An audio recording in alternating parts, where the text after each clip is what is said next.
Olá, senhores, sejam bem-vindos. Vamos dar sequência à nossa aula passada em que começamos autarquias.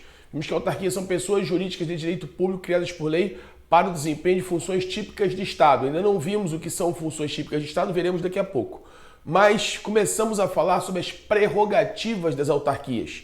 E a primeira prerrogativa que nós vamos examinar aqui é a imunidade tributária recíproca, ITR, que está disposta na Constituição no artigo 150, inciso 6º, a linha A, combinada com 150, parágrafo 2º da Constituição. Então, só para relembrar, o que é imunidade tributária recíproca? O artigo 156A da Constituição vai dizer que é vedado à União, Estados, Municípios e Distrito Federal cobrar impostos sobre o patrimônio, renda e serviços uns dos outros. Então, a União não pode cobrar imposto de renda do município, o município não pode cobrar IPTU da União. Isso em direito tributário chama-se imunidade tributária recíproca. A pergunta é, esta imunidade tributária recíproca vale também para as autarquias? Isso seria uma prerrogativa das autarquias? Senhores, quem nos responde a esta pergunta é o 150, parágrafo 2º da Carta Constitucional.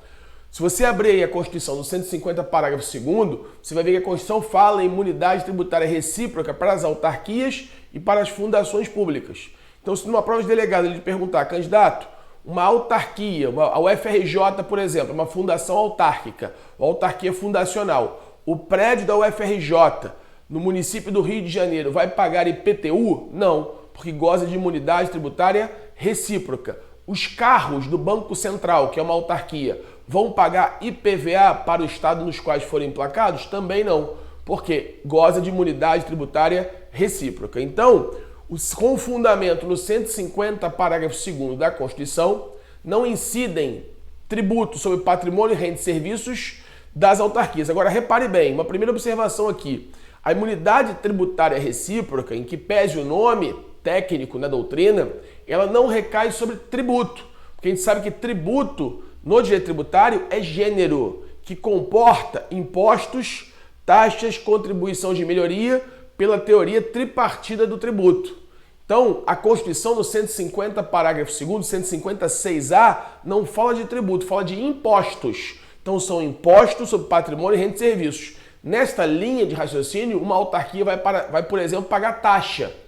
A taxa é uma espécie de tributo, mas o 156A vai falar impostos sobre patrimônio, renda e serviço. Então, cuidado numa questão de prova para delegado de primeira fase, em que ele venha falar que a autarquia não paga tributos. Tributo é uma coisa, gênero, direito tributário, do qual impostos são espécies de tributos, impostos sobre patrimônio, renda e serviços, uns dos outros. Então, a autarquia não paga impostos, mas pode pagar taxa, contribuição de melhoria, outras espécies tributárias. Primeira observação importante.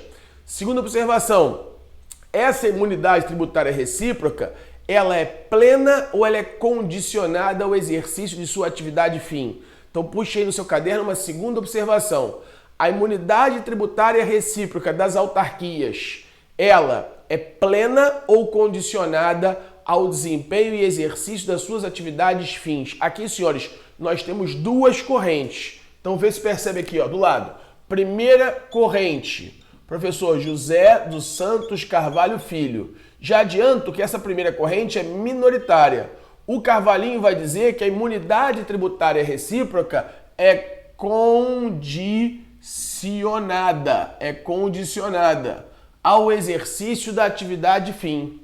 Ela é condicionada ao exercício da atividade fim. O que significa isso? Dizer que a imunidade tributária recíproca do 150, inciso 6º, a linha A da Constituição Federal de 88, combinado com o 150, parágrafo 2º da Carta Constitucional.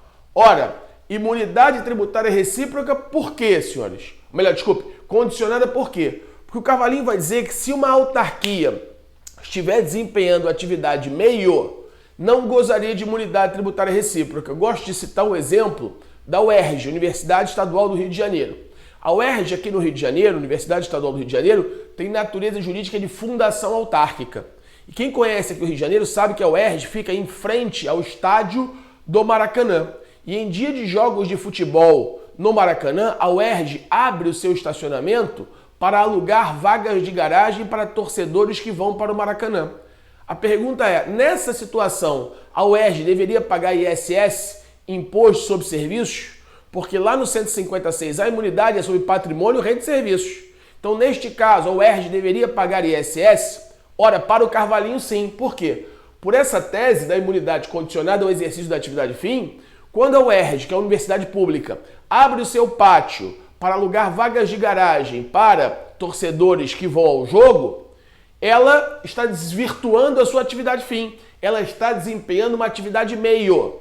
Como? Porque ela não foi criada para alugar vaga de garagem. Como o Carvalhinho vai dizer que essa imunidade é condicionada ao desempenho da atividade fim, neste caso, ela perderia a imunidade tributária recíproca. Então esta é a primeira corrente, José dos Santos Carvalho Filho. Segunda corrente é a majoritária, STF, STJ, inclusive é a corrente que prevalece nos tribunais superiores e no direito tributário, que é uma imunidade chamada de imunidade plena. O que é essa imunidade plena? Com fundamento no 150, parágrafo 2º da Constituição, parte final. O 150, parágrafo 2º, parte final da Constituição, vai trazer o fundamento jurídico para isso, segundo os tribunais superiores. Ora, vamos dizer o seguinte, ainda que a autarquia desvirtue, esteja desempenhando uma atividade meio, se esse recurso angariado com essa atividade meio for reinvestido na atividade fim, então se o recurso angariado com o exercício da atividade meio for reinvestido na atividade fim, permanece a imunidade tributária recíproca. Então no caso da UERJ, cobrou um valor pelo estacionamento dos carros para quem vai ao jogo, atividade meio. Se esses valores forem reinvestidos na atividade fim da universidade, permanece a imunidade tributária recíproca, ok? Então, duas correntes. Numa prova aberta para delegado, você tem que colocar as duas correntes. E só para finalizar, note que o parágrafo 2º do 150, que eu gostaria que você abrisse aí, lendo o 150 para o 2º, vai dizer o seguinte: a imunidade ou o disposto, está escrito assim no parágrafo 2º, o disposto no artigo 156A aplica-se às autarquias e às fundações públicas no exercício das suas atividades fins ou as dela decorrentes. Então, lá na parte final do parágrafo 2º, infine, ou seja, parte final, quando fala ou as dela decorrentes, ora, vai dizer o STF e STJ, não basta ser só atividade fim, ou seja, não é só no caso de atividade fim, na atividade fim ou as dela decorrentes. Então essa passagem final, quando o legislador constituinte disse ou as dela decorrentes, a doutrina majoritária e as jurisprudências superiores vão dizer que a imunidade é plena, desde que reinvista esse recurso angariado pela atividade meio, pela atividade que não é fim, na atividade fim para a qual ela foi criada. Então, numa prova aberta, volto a dizer, você vai colocar as duas correntes, ok? Então, lembrando, imunidade tributária recíproca, em pese de falar, imunidade tributária não é para todo e qualquer tributo, é para impostos. E mesmo assim, não é para qualquer imposto, é imposto sobre patrimônio, renda e serviços. Vale para autarquias e vale para fundações públicas, com a discussão se a imunidade é plena ou se a imunidade é condicionada ao exercício da atividade fim. Até aí tudo bem? Tranquilo, senhores? Então essa é a primeira prerrogativa da autarquia, que é uma prerrogativa de natureza tributária.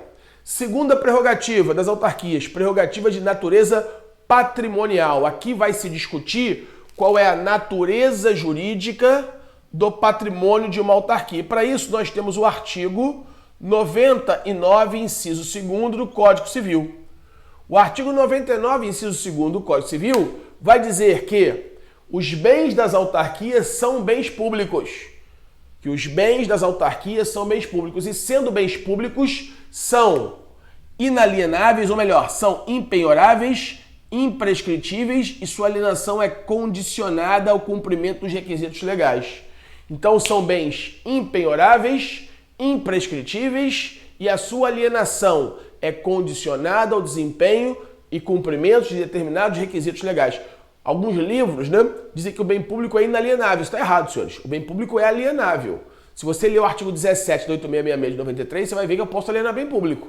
Agora, para eu alienar um bem público, eu tenho que cumprir requisitos da lei. tem que ter, em muitos casos, licitação prévia, autorização legislativa, tem que comprovar a conveniência e oportunidade daquela alienação, o bem tem que estar desafetado.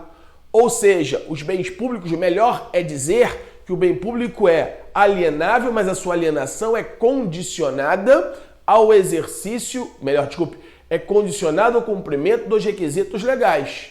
E esses requisitos legais estão no artigo 17 da 8666 de 93. Se forem imóveis no inciso 1º, se forem imóveis no inciso 2º do artigo 17. Então, os bens, natureza jurídica dos bens de uma autarquia, são bens públicos. Muito bem.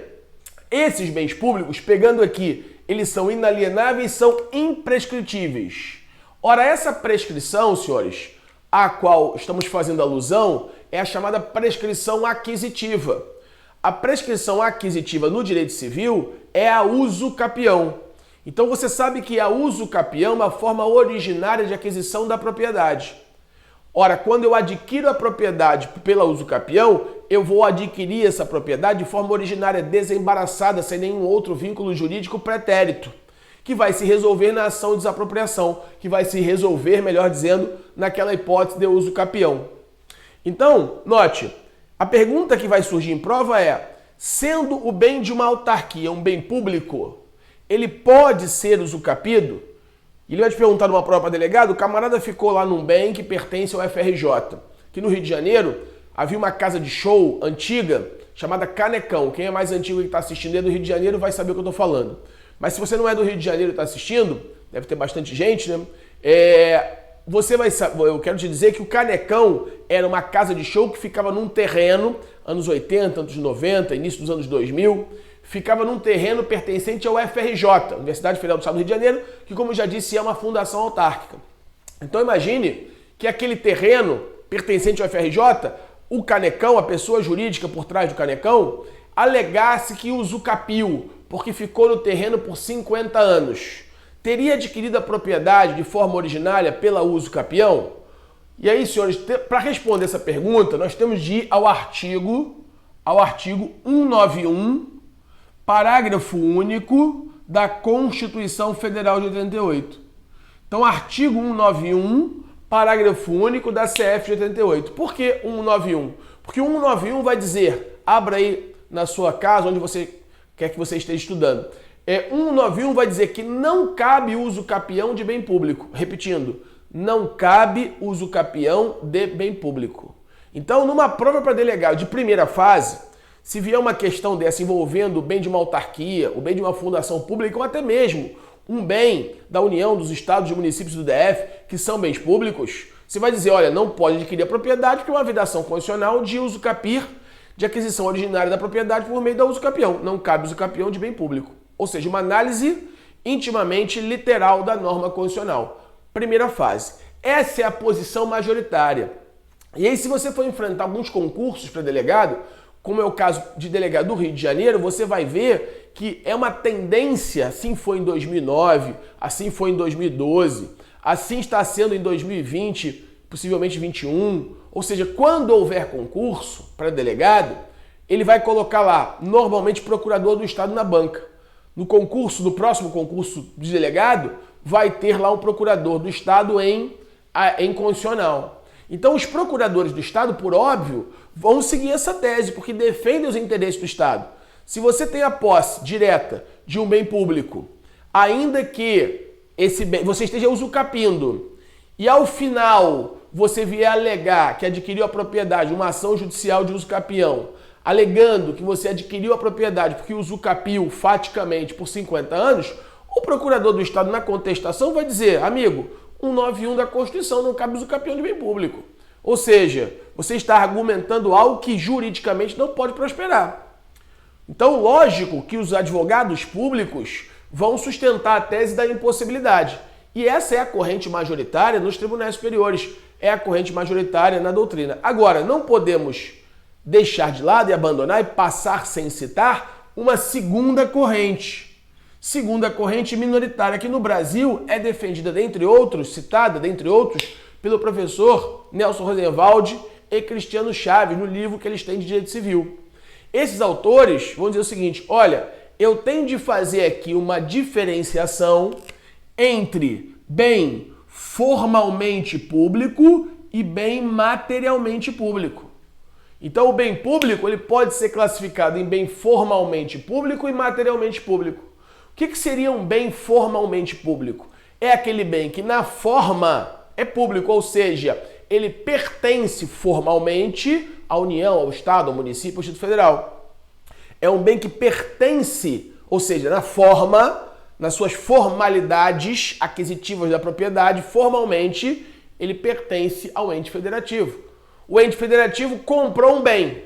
Ora, esse bem ele tem um contrato de compra e venda. Formalmente, ele é público. Na forma, ele pertence. O seu proprietário é o ente federativo. É a União, o Estado, o município, o DF, é uma autarquia, é uma pessoa jurídica de direito público. Ele é formalmente público. Agora, nem todo bem que é formalmente público é também materialmente público. Segundo esses autores, para o bem ser materialmente público, ele deve cumprir a função social da propriedade.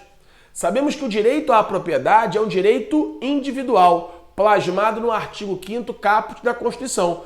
Todos são iguais perante a lei, sem distinção de qualquer natureza, assegurados aos brasileiros e aos estrangeiros residentes do país, direito à vida, liberdade, igualdade, segurança, propriedade, entre outros.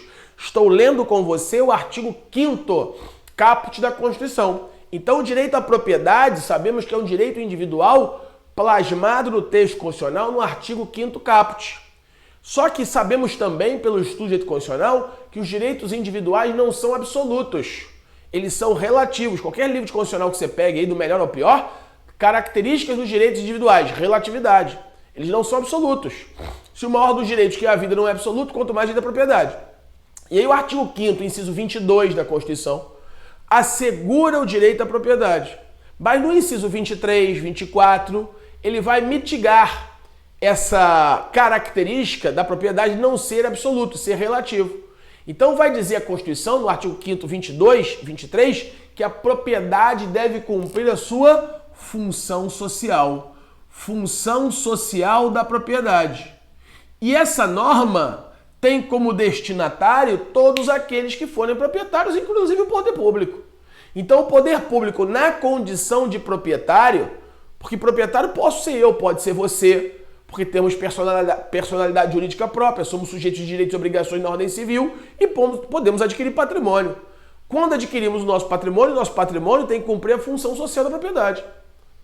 Assim também o é para o poder público, dirão esses autores. Então os bens públicos também têm que cumprir a função social da propriedade. Então imagine um terreno que pertença à União, pertence ao Estado do Rio de Janeiro, no centro da cidade do Rio, um terreno de grande amplitude, cheio de mato, sem muro, e o município, o Estado e a União, que são os proprietários, não dão a função social a essa propriedade.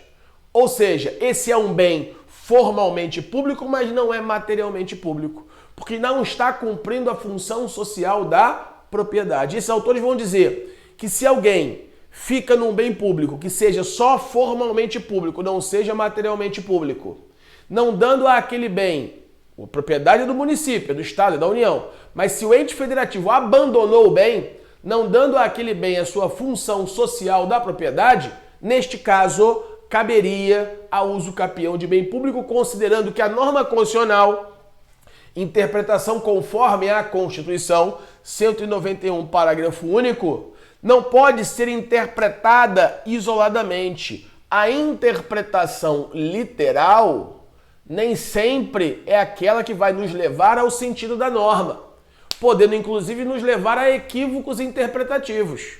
Por isso a técnica da hermenêutica constitucional. E no caso da hermenêutica eu tenho os métodos clássicos de interpretação, que não é só o literal, é o histórico, é o sistêmico, é o teleológico. Então são conceitos consagrados de técnicas de hermenêutica que vão permitir com que eu faça uma distinção entre texto normativo e norma jurídica. Então olha a pergunta de prova. Candidato, texto normativo é igual ou diferente de norma jurídica? Então se eu pensar, senhores, no direito constitucional, se eu pensar no neoconstitucionalismo, se eu pensar no pós-positivismo como valor axiológico, eu vou ver que texto normativo é uma coisa, norma jurídica é outra. Ora, uma interpretação literal, ela me leva ao texto normativo.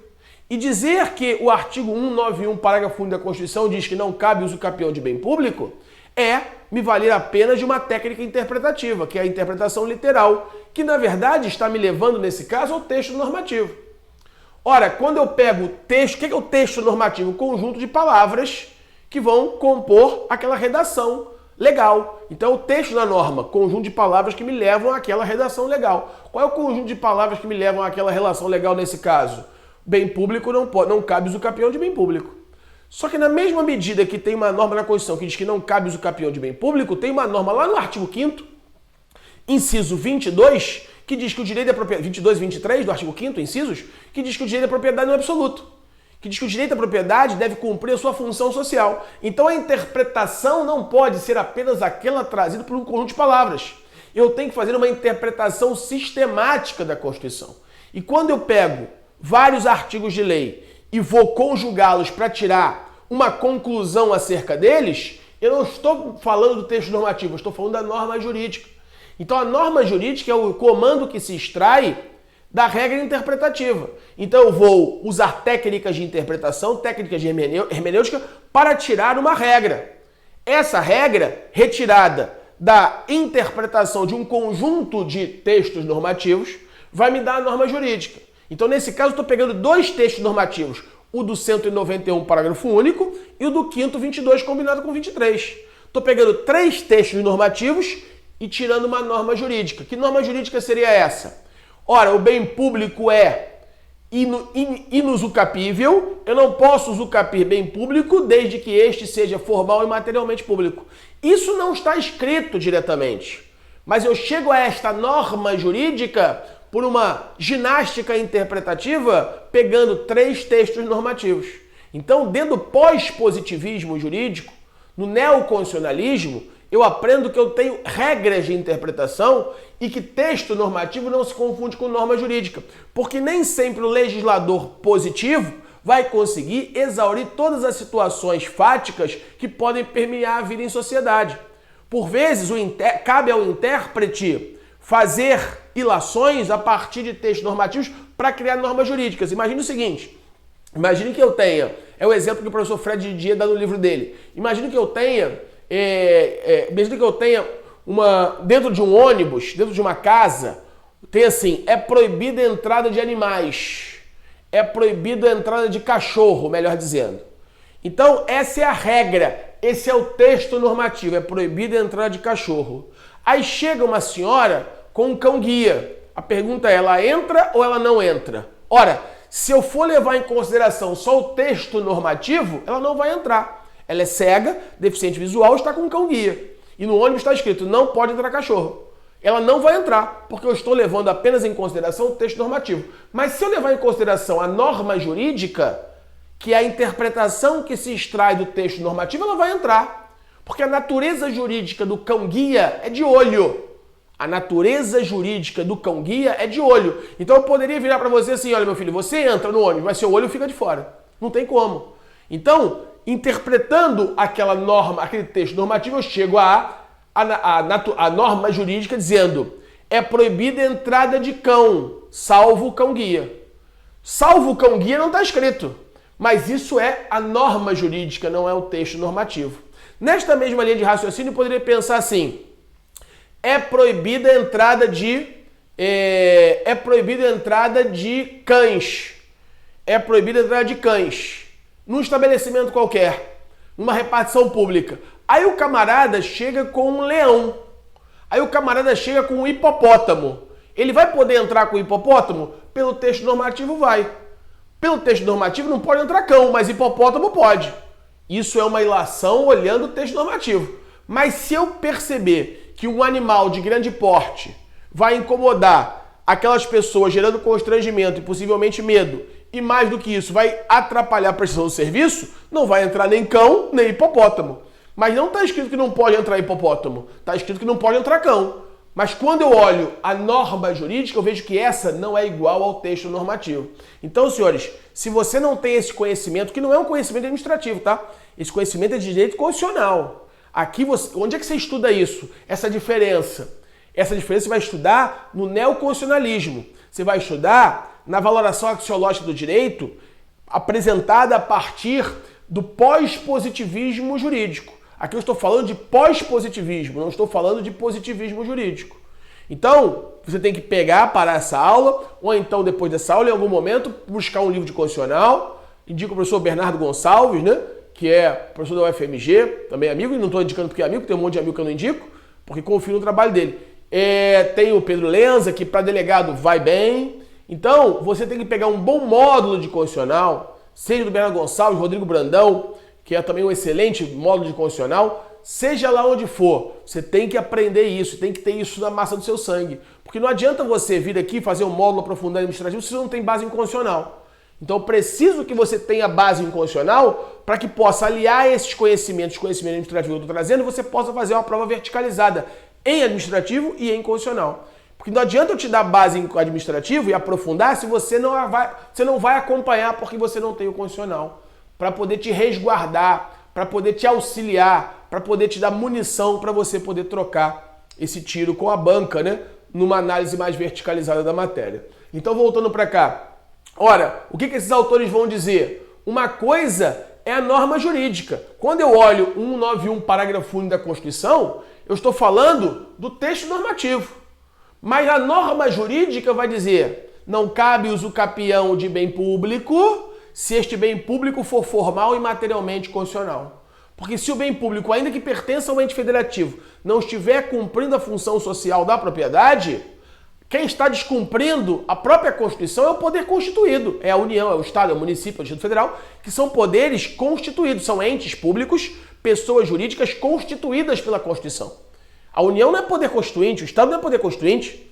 São poderes e são entidades e entes, pessoas jurídicas constituídas. O presidente da República, eu já falei isso aqui em momentos passados, o presidente da República não é poder constituinte, é poder constituído. Então, por essa linha de raciocínio, a função social da propriedade é fundamental a sua análise aqui para saber se cabe ou não o usucapião de bem público. Então, numa questão de segunda fase administrativo, isso pode cair em autarquia, mas pode cair em bens públicos também. Delegado do Rio, por exemplo, bens públicos está no ponto 2 do edital. No ponto 2 do edital do delegado do Rio só tem 3 itens: licitação, contratos e bens públicos. Foi a questão sorteada na oral de 2012. Na oral de 2012, delegado do Rio, foi sorteado o ponto 2. O ponto 2 só tem 3 itens da matéria: licitação, contratos, bens públicos.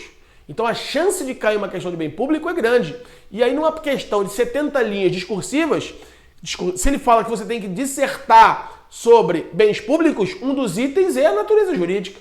Um dos itens é a característica do bem público de ser impenhorável, imprescritível. E nessa imprescritibilidade, a imprescritibilidade aquisitiva é o usucapião. E é o momento para você mostrar esse conhecimento.